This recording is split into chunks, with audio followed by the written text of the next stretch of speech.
Global warming की असल definition है क्या और हम इससे मतलब कैसे अपना बचाव कर सकते हैं, कैसे महफूज अच्छा रह अच्छा, सकते हैं? ग्लोबल वार्मिंग बेसिकली ये है कि हमारा एक एवरेज टेम्परेचर रहता है अर्थ का। बिल्कुल ठीक है। ग्रीन हाउस गैसेस की वजह से ये टेम्परेचर मेंटेन होता है। अगर आप जितना जितना ऊपर जाते जाएंगे टेम्परेचर कम होता जाएगा ज़मीन का, क्योंकि वो ऊपर जो रिटेन करने की कैपेसिटी है एयर की, एनर्जी को, या जो सूरज से आ रही है हमारे पास लाइट या गर्मी, उसको रिटेन करने की कम हो जाती है, थिन हो जाती है एयर की लेयर, तो उतना टेम्परेचर कम हो जाता है ऊपर। ठीक है। तो जो ज़मीन पे जो जो कह लें ज़िंदगी सर्वाइव कर रही है, वो जो एक ब्लैंकेट ऑफ एयर है, इसकी वजह से एक टेम्परेचर मेंटेन रहता है इस एरिए का।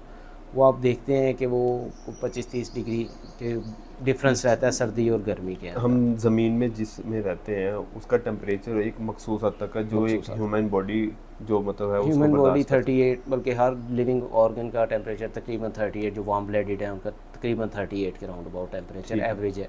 इससे ऊपर या नीचे होगा तो वो ऑप्टिमाइज नहीं रहता उसका, और वो सर्वाइव करना मुश्किल हो जाता है। अच्छा, अब हमारी बॉडी का एक टेम्परेचर बढ़ता है, अगर बाहर 43 हो गया, हमारा 38 में बॉडी ने मेंटेन करना है, तो ज़ाहिर वो पसीना वगैरह आता है, एक फिनोमिना है जिसकी वजह से बॉडी अपने आप को कूल करने की कोशिश करती है।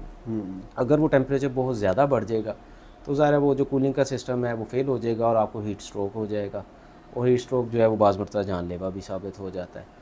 तो ये इंसान तो चले उसके ऊपर है कि वो पंखा चला लेंगे, एसी चला लेंगे, या शेड में आ जाएंगे, मगर जो बाकी इकोसिस्टम है जिसके ऊपर इंसान भी डिपेंड करता है, उसके पास ये फैसिलिटी नहीं है। आपके जो दरख्त है उन्होंने इसी गर्मी में सर्वाइव करना है, आपके जो एनिमल्स हैं उन्होंने इसी चीज़ में सर्वाइव करना है, इंसेक्ट्स में भी इसी में सर्वाइव करना है। बिल्कुल ठीक। तो ये जितना टेम्परेचर बढ़ता जाएगा आपका इकोसिस्टम डिस्टर्ब होता जाएगा। इकोसिस्टम की वजह से आपको फूड शॉर्टेज का इशू आना शुरू हो जाएगा, क्योंकि अल्टीमेटली इंसान इकोसिस्टम से ही फूड जनरेट करता है। बिल्कुल ठीक। तो ये तो ग्लोबल वार्मिंग, मैं पहले आपको ब्रीफ कर दूं कि वो है क्या। ग्लोबल वार्मिंग ये है कि चूंकि ग्रीन हाउस गैसेज, इसको इफेक्ट कहते हैं, ये जो ब्लैंकेट इफेक्ट था मैंने आपको बताया, इट ठीक इज़ है। Called green house effect. ठीक है। जो टेम्परेचर मेंटेन रखता है, और वो उसमें इंफ्रारेड रेज आती हैं मगर वो बाहर नहीं जा पाती, और वो ठीक है। टेम्परेचर मेंटेन रहता है।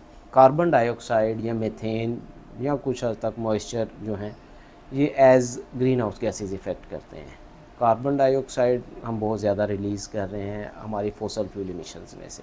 ठीक है। जितना पेट्रोल जलेगा, कोल जलेगा, गैस जलेगी, कार्बन डाइऑक्साइड प्रोड्यूस होगी। Carbon dioxide is major green house gas effect जिसका हमें फील आता है, ओके और ओके। जितना ज़्यादा वो कंट्रीब्यूशन उसका बढ़ता जाएगा उतनी उसके ज़्यादा अंदर, इसमें वो। उतनी ज़्यादा हीट रिटेन करने की कैपेसिटी बढ़ती जाएगी एयर की, ओके। और वो हीट जब रिटेन होती जाएगी तो टेम्परेचर बढ़ता टेम्परेचर जाएगा, बढ़ता जाएगा जो कि हमारे लिए जो एक कि इफेक्ट। एक एक लिमिट तक तो बेरेबल होगा, उससे आगे फिर वो अनबेरेबल हो जाएगा। वो वो फिर हीट स्ट्रोक की वजह बनेगा। हीट वेव्स आएंगी उसकी वजह से आपके शहरों में, जो ज़्यादा कंसनट्रेटेड हैं, या जो शहर बहुत ज़्यादा गर्म है वो फर्दर और ज़्यादा गर्म होते जाएंगे।